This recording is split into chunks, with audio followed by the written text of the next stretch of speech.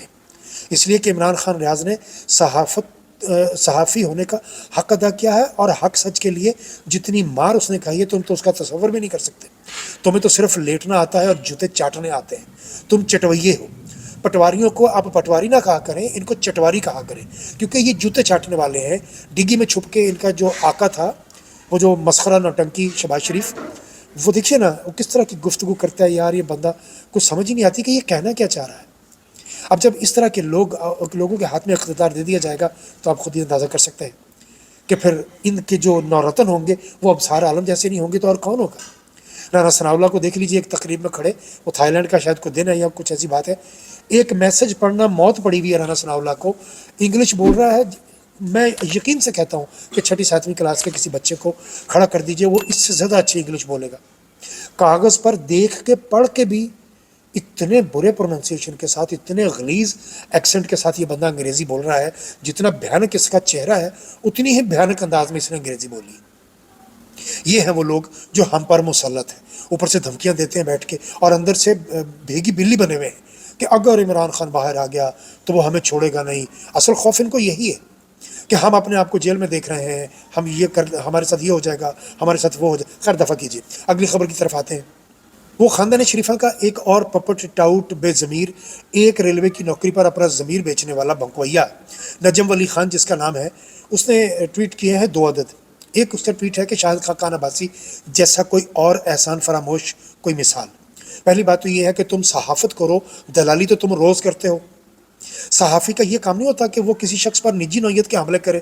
تم یا تو خبر دو یا اس میں تجزیہ پیش کرو. گھر سے چیزیں نہیں پیش کرنی، تم نے تجزیہ پیش کرنا ہے کہ شاہد خاقان عباسی اگر شاہد خاقان عباسی کا ضمیر جاگ گیا ہے اور وہ خاندان شریفہ کا کوئی غلام تو نہیں تھا. اگر وزارت عظمیٰ نواز شریف نے اس کو دی تھی تو کوئی احسان نہیں کیا، اس نے پاکستان کا وزیر اعظم بنایا تھا. وہ خاندان شریفہ کا کوئی غلام نہیں تھا، یا خاندان شریفہ کا کوئی حق نہیں ہے کہ اسی نے اقتدار میں رہنا ہے. نواز شریف نے کرتوت کیے تھے، نااہلی ہوئی تھی، تبھی اس نے شاہد خاقان عباسی کو وزیر اعظم بنایا تھا. اس قابل سمجھا تھا تو بنایا تھا نا. شاہد خاقان عباسی اس سے زیادہ بہتر آدمی ہے اگر کمپیریزن کیا جائے نواز شریف کے ساتھ تو. اور دوسرا اس نے ٹویٹ کیا ہے کہ ضروری نہیں کہ آپ کے تمام فالوور آپ کے مداح ہوں، ان میں سے کچھ کتے بھی نکلتے ہیں.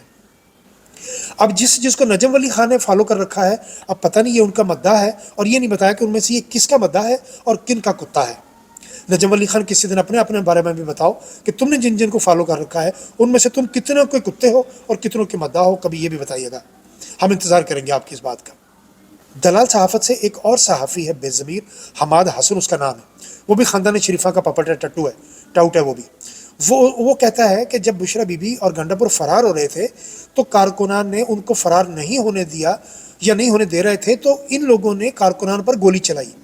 یار یہ کس قدر، اب میرے منہ سے کچھ اور نکلنے لگا تھا، یہ کس قدر بے غیرت لوگ ہیں کہ بات کرنے سے پہلے یہ بھی نہیں سوچتے کہ یار جو پروپیگنڈا ہم کرنے جا رہے ہیں، کسی کے کہنے پر جو بکواس ہم کرنے جا رہے ہیں، کیا یہ کسی کو ہضم بھی ہوگی کہ نہیں. یعنی کارکنان پر بشرا بی بی اور علی امین گنڈا پر گولیاں چلائیں گے. دماغ کام کرتا ہے تمہارا اس بارے میں؟ یہ کس نے تمہیں یہ اسکرپٹ دیا اور تم پڑھنے بیٹھ گئے ہو. اگلی خبر کی طرف آتے ہیں. فیصل ووڈا ضرورت سے زیادہ ایکٹیو ہوئے ہیں. ایم کے در پہ جا کے ماتھا ٹیکا ہے، وہاں جا کے بڑی مدح سرائی کر رہے تھے مصطفیٰ کمال کے حوالے میں، اور بتا رہے تھے کہ مجھ میں اور مصطفیٰ کمال میں کیا کیا چیزیں مشترک ہیں، ہم یوں کرتے ہیں، ہم وہ کرتے ہیں. ایک طرف کہتے ہیں کہ عمران خان کے مینڈیٹ کو ماننا پڑے گا، اور دوسری طرف کہتے ہیں کہ پی ٹی آئی کو اپنی حرکتیں ٹھیک کرنی پڑیں گی.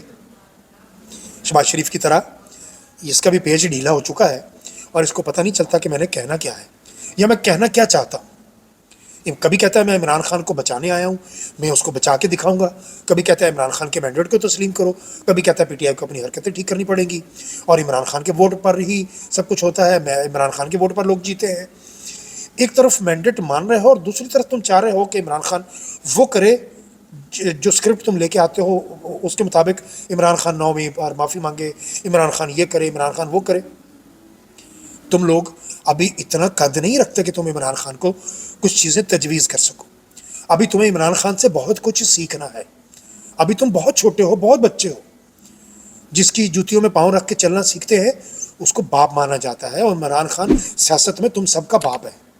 اور آخر میں ڈنٹونک منسٹر عطا تڑتڑ نے بھی بکواس فرمائی ہے، کہہ رہا ہے عمران خان صاحب کے حوالے سے، کہہ رہا ہے کہ سول نافرمانی کی جو انہوں نے تحریک پیش کرنے کی کوشش کی ہے، کہہ رہا ہے کہ تم تو شروع سے ہی نافرمان تھے۔ آپ اندازہ کیجئے، ان کی گفتگو ملاحظہ فرمائیے کہ تم ماں باپ کے نافرمان تھے، تم بچوں کے نافرمان تھے، تم بیوی کے نافرمان تھے، تم فلاں نافرمان تھے۔ یہ وہ بندہ ہے جس کا نانا یا دادا جو بھی تھا وہ رفیق تارڑ، وہ رشوت کا بریف کیس لے کے بلوچستان گیا تھا ججز کو خریدنے کے لیے، وہ تو کسی جہنم میں جل رہا ہوگا اس کا نانا، اور اس کے جلنے کی ابھی باری ہے، کیونکہ یہ جو کچھ خاندان شریفہ کی چاپلوسی میں، ان کی کاسہ لیسی میں، یہ جو کچھ اپنی قبر بھاری کر رہا ہے، جو بوجھ اپنے کندھوں پہ اٹھا رہا ہے، یہ خدا کو کیا منہ دکھائے گا جا کے، جتنا سا بھی اس کا منہ ہے۔ عطا تارڑ، اپنی اوقات سے بڑی باتیں نہ کرو، تمہیں اندازہ نہیں ہے کہ الفاظ جو ہیں وہ آگے جا کے عذاب بن جایا کرتے ہیں، اور یہ جو کچھ تم لوگ آج کل بول رہے ہو نا، یہ آنے والے وقت میں ان سب الفاظ کا دنیا میں بھی حساب دینا ہے اور آخرت میں بھی دینا ہے۔ وہ پنجاب کی جعلی وزیر اعلیٰ مریم نوٹنکی خیر سے چائنا کے دورے پر چلی گئی ہیں کہ چائنا نے ان کو بلایا تھا، کیونکہ دودھ اور شہد کی نہریں بہا دی پنجاب میں، انہوں نے حد ہی کر دی، اسٹاک ایکسچینج 1,00,000 پوائنٹ عبور کر گیا، خزانے میں ٹگا نہیں ہے، $1 ارب تک ان کو کسی جگہ سے نہیں مل سکا، جگہ جگہ سے بھیک مانگتے پھر رہے ہیں، اور اسٹاک ایکسچینج ایسا فراڈ کر کے بتا رہے ہیں کہ 1,00,000 پوائنٹ پار کر گیا۔ اسحاق ڈار کو کتنے ملین جرمانہ ہوا تھا ڈالر، اور جو جرمانہ پے کیا تھا صرف اس لیے کہ یہ لیجر غلط بنانے کے ماسٹر ہیں۔ منشی کا کام ہی یہ ہوتا ہے کہ وہ لیجر غلط دو لیجریں بنائی ہوتی ہیں، ایک جو گورنمنٹ کو دکھانی ہوتی ہے اور ایک اپنے لیے ہوتی ہے۔ جب کام ہی ساری زندگی بےایمانی کا کیا ہے تو یہ ایمانداری کا کام کر کیسے سکتے ہیں؟ سو بڑے فیک طریقے سے اسٹاک ایکسچینج کو بھی مبینہ طور پر 1,00,000 پوائنٹ پہ پہنچا دیا، اور خزانے میں ٹگا نہیں ہے، اور بی چلی گئی ہیں وہاں پر رuthless کہنے والی اپنے آپ کو، جس نے کہا کہ میں نے پولیس کو گولی کا آرڈر نہیں دیا تھا۔ یہ تو آنے والا وقت بتائے گا کہ آرڈر کس نے دیا تھا اور کس نے نہیں دیا تھا۔